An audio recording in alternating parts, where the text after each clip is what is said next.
I'd like to tell you about the strangest secret in the world. Some years ago, the late Nobel Prize-winning Dr. Albert Schweitzer was being interviewed in London, and a reporter asked him, "Doctor, what's wrong with men today?"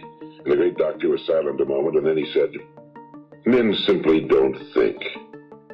It's about this that I want to talk with you. We live today in a golden age. This is an era that man has looked forward to, dreamed of, and worked toward for thousands of years. But since it's here, we pretty well take it for granted. We in America are particularly fortunate to live in the richest land that ever existed on the face of the earth, a land of abundant opportunity for everyone. But you know what happens? Well, let's take 100 men who start even at the age of 25. Do you have any idea what will happen to those men by the time they're 65? These 100 men who all start even at the age of 25 believe they're going to be successful. If you ask any one of these men if he wanted to be a success, he'd tell you he did. And you'd notice that he was eager toward life, that there was a certain sparkle to his eye, an erectness to his carriage, and life seemed like a pretty interesting adventure to him. But by the time they're 65, 1 will be rich. 4 will be financially independent. 5 will still be working. 54 will be broke. Now think a moment. Out of the 100, only 5 make the grade. Now why do so many fail? What has happened to the sparkle that was there when they were 25? What's become of the dreams, the hopes, the plans? And why is there such a large disparity between what these men intended to do and what they actually accomplished? When we say about 5% achieve success, we have to define success. And here's the best definition I've ever been able to find. Success is the progressive realization of a worthy ideal. If a man is working toward a predetermined goal and knows where he's going, that man is a success. If he's not doing that, he's a failure. Success is the progressive realization of a worthy ideal. Rollo May, the distinguished psychiatrist, wrote a wonderful book called Man's Search for Himself. And in this book he says, the opposite of courage in our society is not cowardice. It is conformity. And there you have the trouble today. It's conformity, people acting like everyone else without knowing why, without knowing where they're going. Now think of it. In America right now, there are over 18 million people 65 years of age and older. And most of them are broke. They're dependent on someone else for life's necessities. Now, we learn to read by the time we're 7. We learn to make a living by the time we're 25. Usually by that time, we're not only making a living, we're supporting a family. And yet, by the time we're 65, we haven't learned how to become financially independent in the richest land that has ever been known. Why? We conform. And the trouble is that we're acting like the wrong percentage group, the 95 who don't succeed. Now, why do these people conform? Well, they really don't know. These people believe that their lives are shaped by circumstances, by things that happen to them, by exterior forces. They're outer-directed people. A survey was made one time that covered a lot of men, working men, and these men were asked, "Why do you work? Why do you get up in the morning?" 19 out of 20 had no idea. If you ask them, they'll say, well, everyone goes to work in the morning, and that's the reason they do it, because everyone else is doing it. Now let's get back to our definition of success. Who succeeds? The only person who succeeds is the person who is progressively realizing a worthy ideal. He's the person who says, I'm going to become this, and then begins to work toward that goal.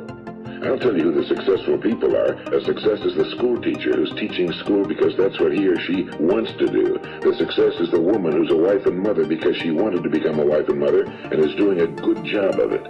The success is the man who runs the corner gas station because that was his dream. That's what he wanted to do. The success is the successful salesman who wants to become a top-notch salesman and grow and build with his organization. A success is anyone who is doing deliberately a predetermined job because that's what he decided to do deliberately. But only 1 out of 20 does that. That's why today there isn't really any competition unless we make it for ourselves. Instead of competing, all we have to do is create. You know, for 20 years, I looked for the key which would determine what would happen to a human being.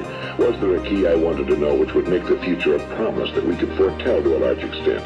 Was there a key that would guarantee a person's becoming successful if he only knew about it and knew how to use it? Well, there is such a key, and I found it. Have you ever wondered why so many men work so hard and honestly without ever achieving anything in particular, and others don't seem to work hard and yet seem to get everything? They seem to have the magic touch. You've heard them say that about someone. Everything he touches turns to gold. And have you ever noticed that a man who becomes successful tends to continue to become successful? And on the other hand, have you noticed how a man who's a failure tends to continue to fail? Well, it's because of goals. Some of us have goals, some don't. People with goals succeed because they know where they're going. It's that simple. Think of a ship leaving a harbor, and think of it with the complete voyage mapped out and planned. The captain and crew know exactly where it's going and how long it'll take. It has a definite goal. Now, 9,999 times out of 10,000, it will get to where it started out to get. Now, let's take another ship, just like the first, only let's not put a crew on it or a captain at the helm. Let's give it no aiming point, no goal, no destination. We just start the engines and let it go. I think you'll agree with me that if it gets out of the harbor at all, it will either sink or wind up on some deserted beach, a derelict. It can't go anyplace because it has no destination and no guidance, and it's the same with a human being. Take the salesman, for example. There's no other person in the world today with the future of a good salesman. Selling is the world's highest paid profession, if we're good at it and if we know where we're going. Every company needs top-notch salesmen, and they reward those men. The sky's the limit for them. But how many can you find? Someone once said the human race is fixed, not to prevent the strong from winning, but to prevent the weak from losing. The American economy today can be likened to a convoy in time of war. The entire economy is slowed down to protect its weakest link, just as the convoy had to go at the speed that would permit its slowest vessel to remain in formation. That's why it's so easy to make a living today. It takes no particular brains or talent to make a living and support a family today. So we have a plateau of so-called security, if that's what a person's looking for. But we do have to decide how high above this plateau we want to aim. Now let's get back to the strangest secret in the world, the story that I wanted to tell you today. Why do men with goals succeed in life and men without them fail? Well, let me tell you something which, if you really understand it, will alter your life immediately. If you understand completely what I'm going to tell you from this moment on, your life will never be the same again. You will suddenly find that good luck just seems to be attracted to you. The things you want just seem to fall in line, and from now on you won't have the problems, the worries, the gnawing lump of anxiety that perhaps you've experienced before. Doubt, fear, well, they'll be things of the past. Here's the key to success and the key to failure. We become what we think about. Now let me say that again. We become what we think about.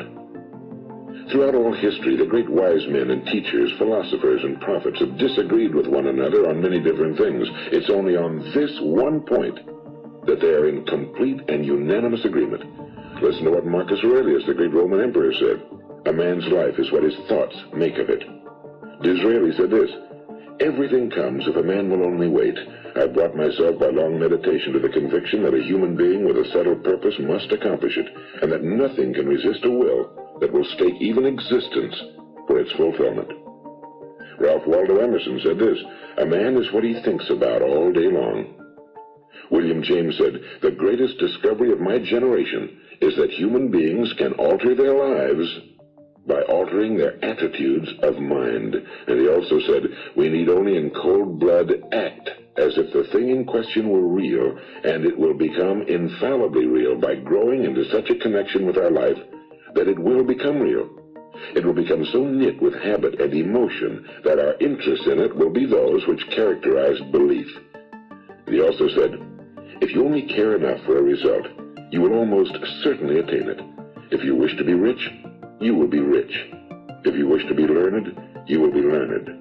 If you wish to be good, you will be good. Only you must then really wish these things, and wish them exclusively, and not wish at the same time 100 other incompatible things just as strongly. In the Bible, you read in Mark 9:23, if thou canst believe, all things are possible to him that believeth. My old friend Dr. Norman Vincent Peale put it this way: this is one of the greatest laws in the universe. Fervently do I wish I had discovered it as a very young man. It dawned upon me much later in life, and I found it to be one of the greatest, if not my greatest discovery outside of my relationship to God. The great law, briefly and simply stated, is that if you think in negative terms, you will get negative results. If you think in positive terms, you will achieve positive results. That is the simple fact, he went on to say, which is at the basis of an astonishing law of prosperity and success. In 3 words, believe and succeed. William Shakespeare put it this way: our doubts are traitors and make us lose the good we oft might win by fearing to attempt. George Bernard Shaw said, people are always blaming their circumstances for what they are. I don't believe in circumstances. The people who get on in this world are the people who get up and look for the circumstances they want, and if they can't find them, make them. Well, it's pretty apparent, isn't it? And every person who discovered this for a while believed that he was the first one to work it out. We become what we think about. Now, it stands to reason that a person who's thinking about a concrete and worthwhile goal is going to reach it, because that's what he's thinking about, and we become what we think about. Conversely, the man who has no goal, who doesn't know where he's going, and whose thoughts must therefore be thoughts of confusion and anxiety and fear and worry, becomes what he thinks about. His life becomes one of frustration and fear and anxiety and worry. And if he thinks about nothing, he becomes nothing. Now, how does it work? Why do we become what we think about? Well, I'll tell you how it works as far as we know. Now, to do this, I want to tell you about a situation that parallels the human mind. Suppose a farmer has some land, and it's good fertile land. Now, the land gives the farmer a choice. He may plant in that land whatever he chooses. The land doesn't care. It's up to the farmer to make the decision. Now, remember, we're comparing the human mind with the land because the mind, like the land, doesn't care what you plant in it.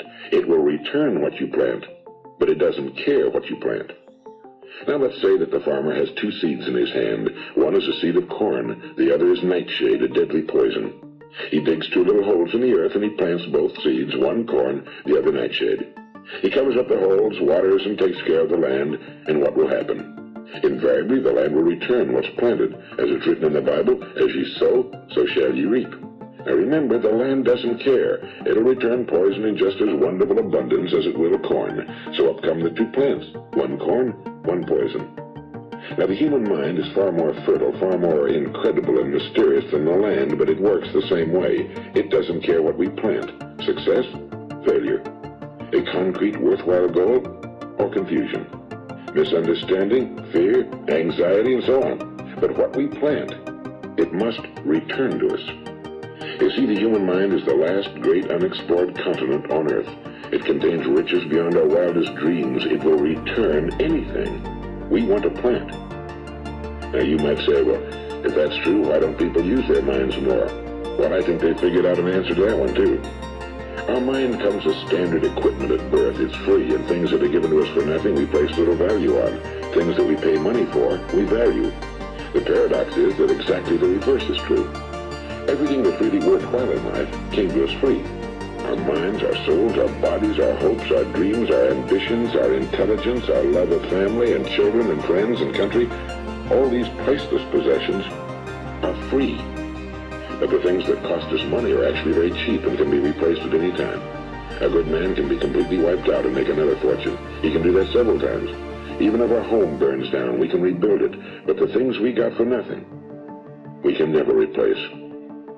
The human mind isn't used because we take it for granted. Familiarity breeds contempt. It can do any kind of job we assign to it, but generally speaking, we use it for little jobs instead of big, important ones. Universities have proved that most of us are operating on about 10% or less of our abilities. So decide now, what is it you want? Plant your goal in your mind. It's the most important decision you'll ever make in your entire life. What is it you want? You want to be an outstanding salesman? A better worker at your particular job? Do you want to go places in your company? In your community? Do you want to get rich?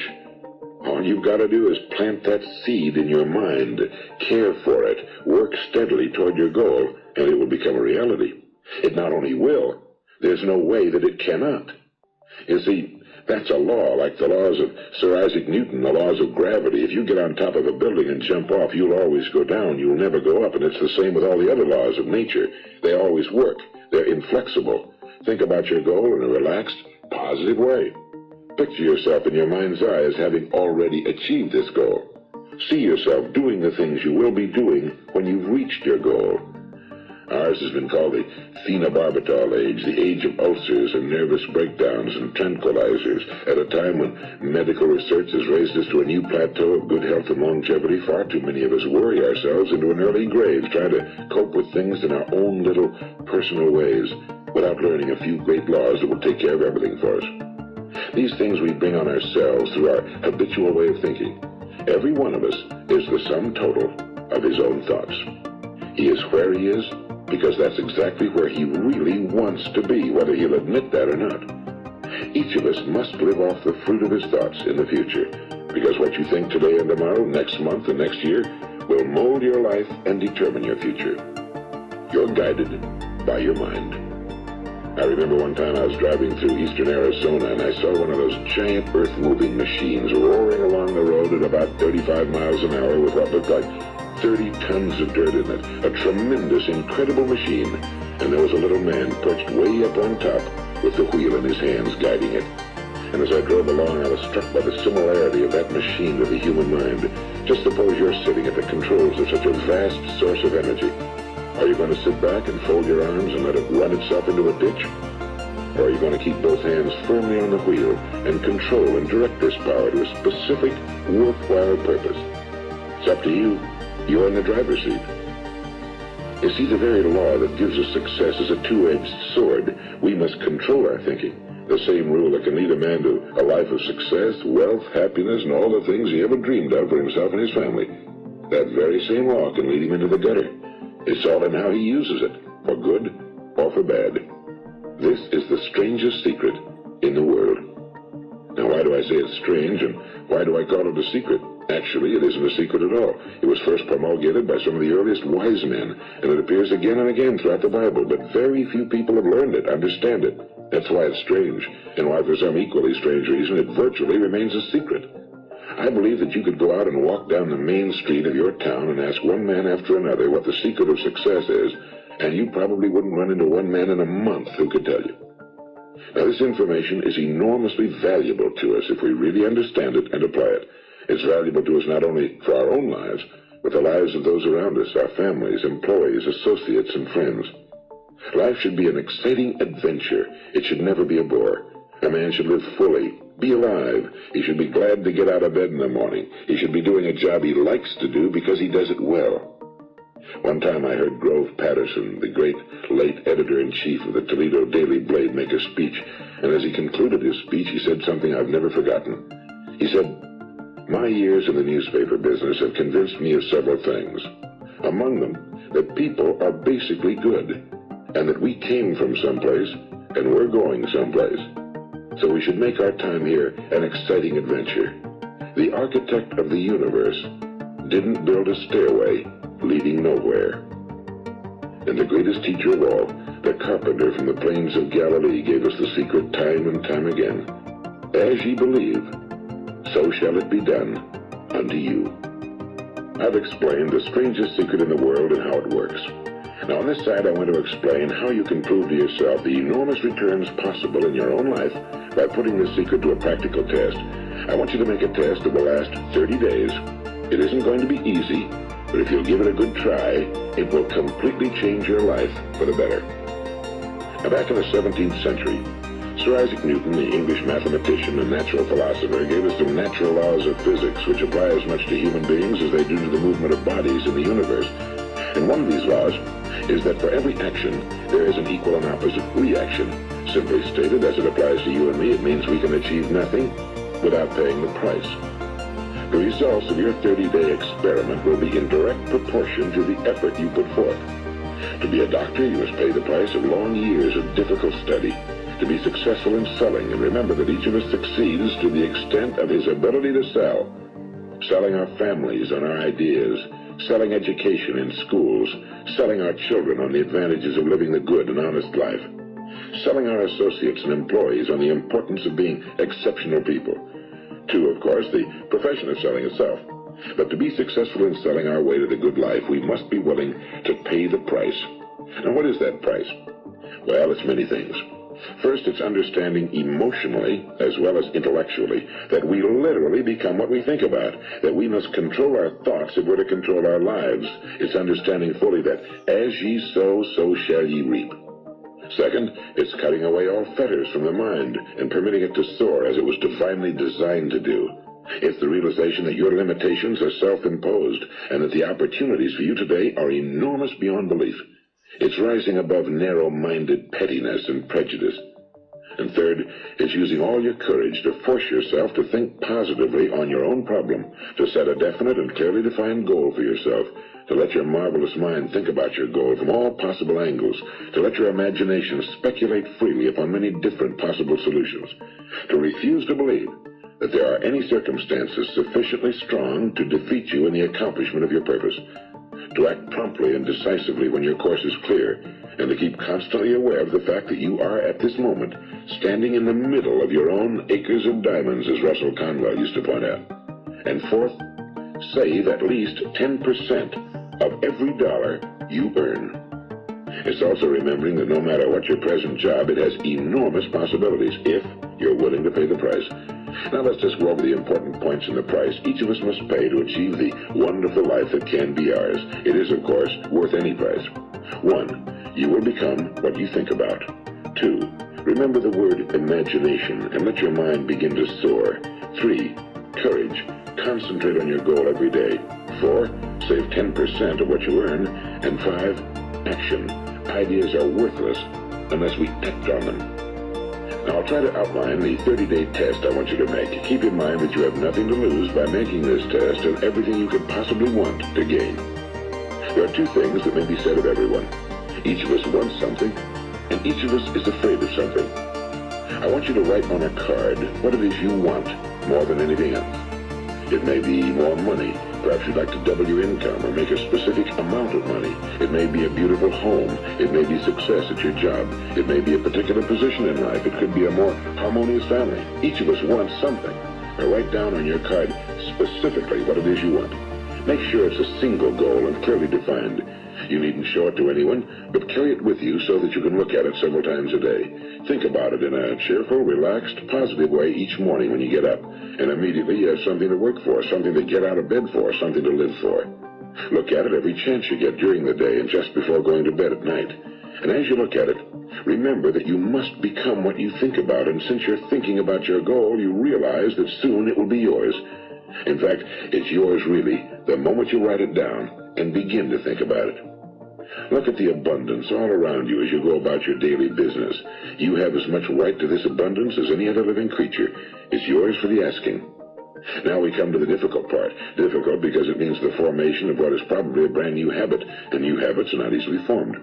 Once formed, however, it will follow you for the rest of your life. Stop thinking about what it is you fear. Each time a fearful or negative thought comes into your consciousness, replace it with a mental picture of your positive and worthwhile goal. And there will come times when you'll feel like giving up. It's easier for a human being to think negatively than positively. That's why only 5% are successful. You must begin now to place yourself in that group. For 30 days, you must take control of your mind. It will think about only what you permit it to think about. Each day for this 30-day test, do more than you have to do.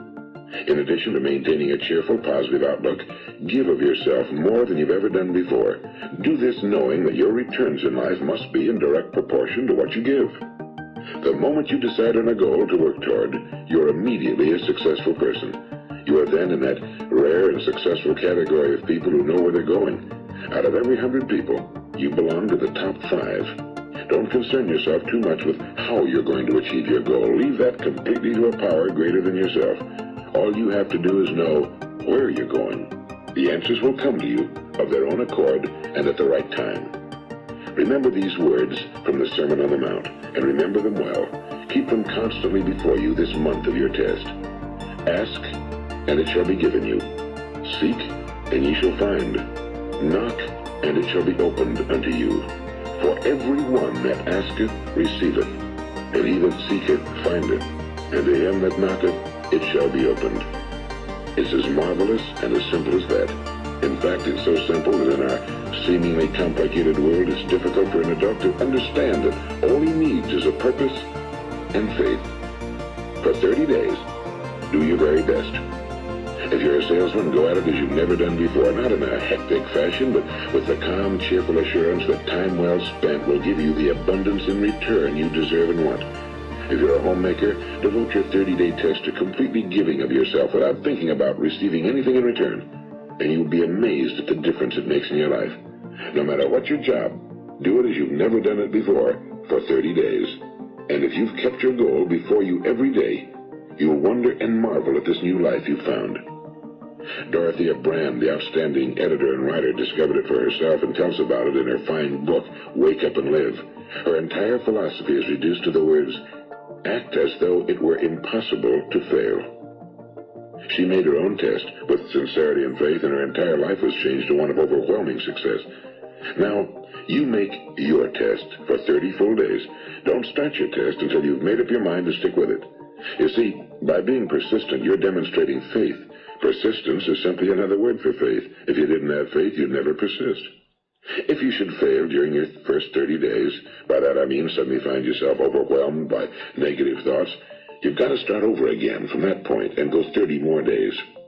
Gradually, your new habit will form until you find yourself one of that wonderful minority to whom virtually nothing is impossible. And don't forget the card. It's vitally important as you begin this new way of living. On one side of the card, write your goal, whatever it may be. On the other side, write the words we've quoted from the Sermon on the Mount. Ask, and it shall be given you. Seek, and ye shall find. Knock, and it shall be opened unto you. Nothing great was ever accomplished without inspiration. See that during these crucial first 30 days, your own inspiration is kept at a peak. And above all, don't worry. Worry brings fear, and fear is crippling. The only thing that can cause you to worry during your test is trying to do it all yourself. Know that all you have to do is hold your goal before you. Everything else will take care of itself. Remember also to keep calm and cheerful. Don't let petty things annoy you and get you off course. Now, since making this test is difficult, some will say, why should I bother? Well, look at the alternative. No one wants to be a failure. No one really wants to be a mediocre individual. No one wants a life constantly filled with worry and fear and frustration. Therefore, remember that you must reap that which you sow. If you sow negative thoughts, your life will be filled with negative things. If you sow positive thoughts, your life will be cheerful, successful, and positive. Now, gradually, you'll have a tendency to forget what you've heard on this recording. Play it often. Keep reminding yourself of what you must do to form this new habit. Gather your whole family around at regular intervals and listen to what's been said here. You know, most men will tell you that they want to make money without understanding the law. The only people who make money work in a mint. The rest of us must earn money. This is what causes those who keep looking for something for nothing or a free ride to fail in life. The only way to earn money is by providing people with services or products which are needed and useful. We exchange our time and our product or service for the other man's money. Therefore, the law is that our financial return will be in direct proportion to our service. Now, success is not the result of making money. Making money is the result of success, and success is in direct proportion to our service. Most people have this law backwards. They believe that you're successful if you earn a lot of money. The truth is that you can only earn money after you're successful. It's like the story of the man who sat in front of the stove and said to it, give me heat, and then I'll add the wood. How many men and women do you know, or do you suppose there are today, who take the same attitude toward life? There are millions. We've got to put the fuel in before we can expect heat. Likewise, we've got to be of service first before we can expect money. Don't concern yourself with the money. Be of service, build, work, dream, create. Do this and you'll find there's no limit to the prosperity and abundance that will come to you. Prosperity, you know, is founded upon a law of mutual exchange. Any person who contributes to prosperity must prosper in turn himself.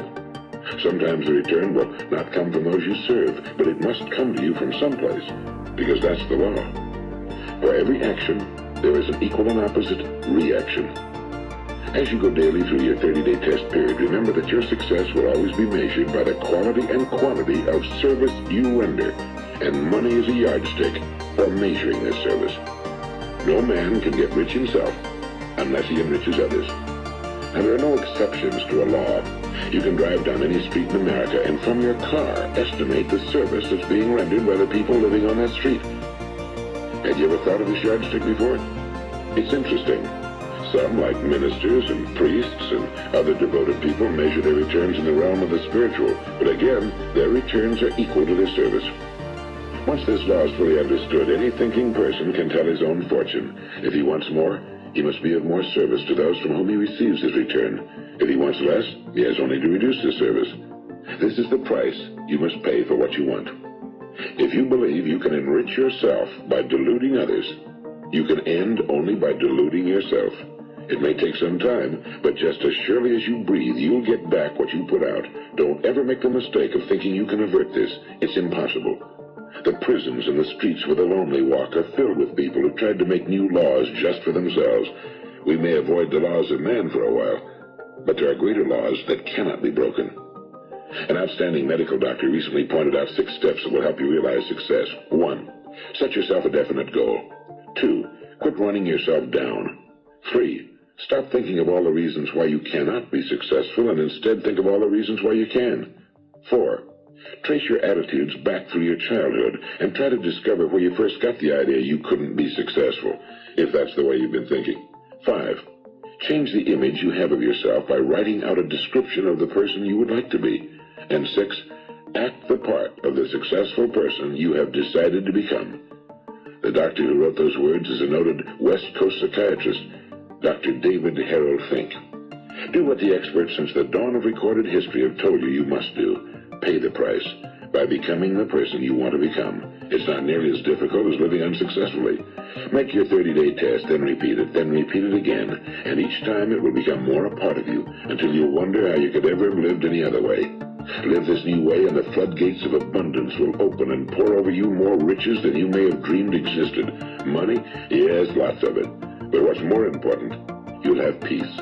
You'll be in that wonderful minority who lead calm, cheerful, successful lives. Start today. You have nothing to lose, but you have a whole life to win. This is Earl Nightingale, and thank you.